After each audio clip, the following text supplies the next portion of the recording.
साहिब सच्चा है और नाम भी उसका सांचा है। सांचा तेरा नाम टॉपिक रख सकते हैं। आगे हमें बता रहे हैं, कल की 2 लाइनें पहले लेती हूँ।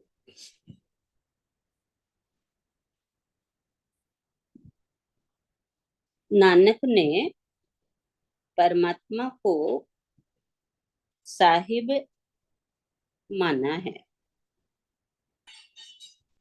तो साधक दास हो जाता है। इसे थोड़ा समझ लेना जरूरी है, क्योंकि इन सभी संबंधों का मार्ग इन सभी संबंधों का मार्ग भिन्न भिन्न होता है।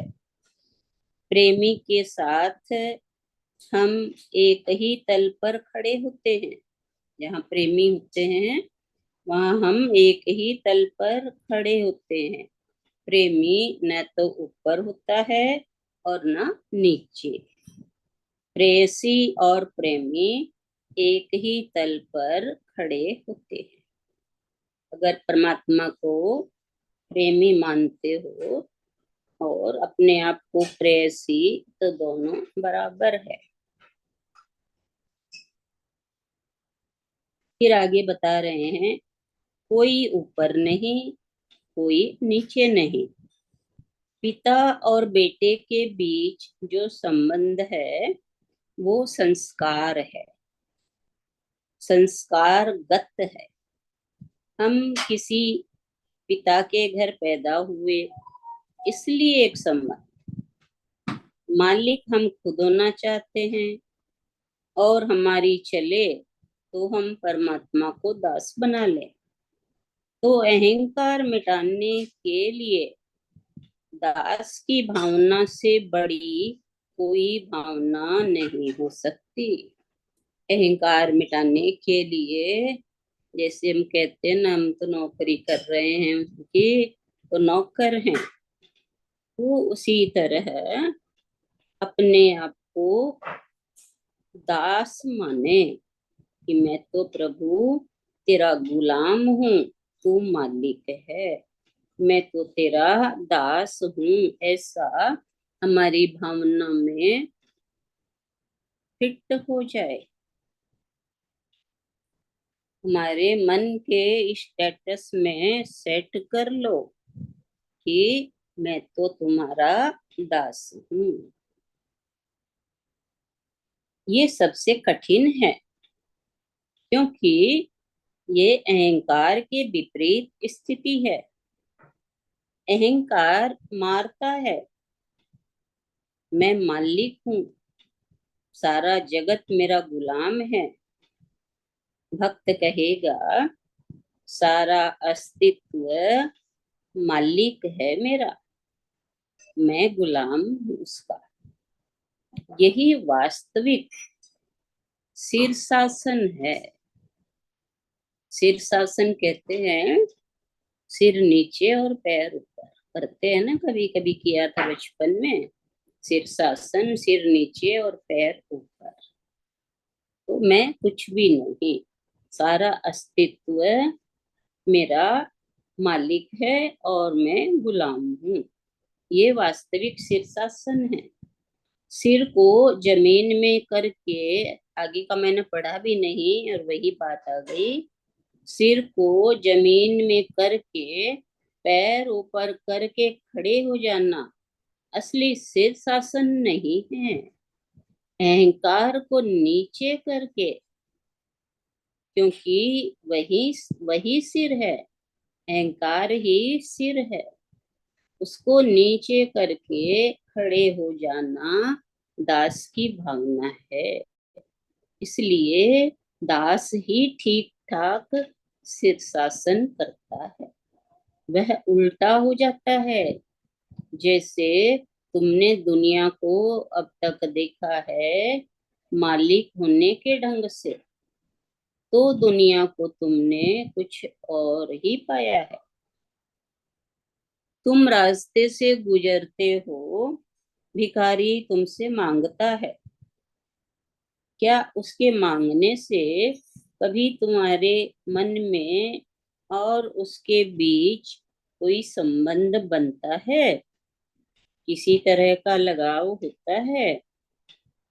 उल्टी उल्टी सी हालत हो जाती है, उसके मांगने से तुम खिंच जाते हो और देते भी हो तो बेमन से, और दोबारा ध्यान रखते हो कि इस रास्ते से संभल कर निकलना है। जब कोई मांगता है तब तुम सिकुड़ते हो, जब कोई मांगता है तब तुम देना नहीं चाहते। जब कोई मांगता नहीं तभी देने का मन होता है। जब तुम जरा अपने को ही समझो तो परमात्मा की तरफ जाने के रास्ते साफ हो जाएं।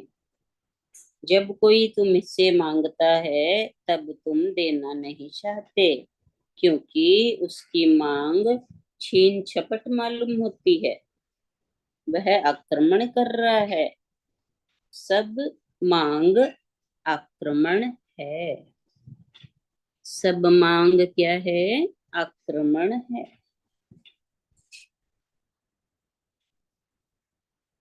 लेकिन जब तुमसे कोई मांगता नहीं तब तुम हल्के होते हो और तुम सहजता से उसे दे देते हो। बुद्ध ने अपने भिक्षुओं से कहा कि जब तुम गांव में भिक्षा के लिए जाओ तो मांगना मत, सिर्फ द्वार पर खड़े हो जाना। अगर कोई प्रति उत्तर न मिले तो आगे बढ़ जाना, पर मांगना मत। और यही तो भिक्षु और भिखारी में भेद है। भिक्षु और भिखारी में भेद है। भिक्षु को हमने महासम्मान दिया, जो हमने सम्राटों को नहीं दिया, और भिखारी को तो हम आखिरी जगह रखे हुए हैं। सम्मान तो दूर, उसे अपमान देने के योग्य भी नहीं मानते। उससे हम नजर बजा कर निकलते हैं। बुद्ध के भिक्षुओं ने पूछा, बिना मांगे कोई कैसे देगा महाराज? बुद्ध ने कहा, बिना मांगे ही दुनिया में चीजें मिलती है, मांगे कि मुश्किल में पड़े। क्योंकि जब तुम मांगते नहीं तब तुम दूसरे को आतुर करते हो देने के लिए, और जब तुम मांगते हो तब तुम दूसरे में संकोच पैदा करते हो। तुम अपने जीवन के सभी संबंधों में इस कहानी को छिपा हुआ पाओगे। पत्नी कुछ मांगती है, देना मुश्किल हो जाता है। लाते भी हो तो बेमन से, सिर्फ कलह टालने। वह प्रेम का संबंध नहीं रहा, वो सिर्फ उपद्रव से बचने की व्यवस्था है। पत्नी मांगती ही नहीं, कभी नहीं मांगती, तब तुम्हारा हृदय प्रफुल्लित होता है, तब तुम कुछ लाना चाहते हो, तब तुम उसे कुछ देना चाहते हो। देना तभी संभव हो जाता है जब कोई न मांगे। हरिया, इतना ही लेंगे। बहुत सुंदर टॉपिक।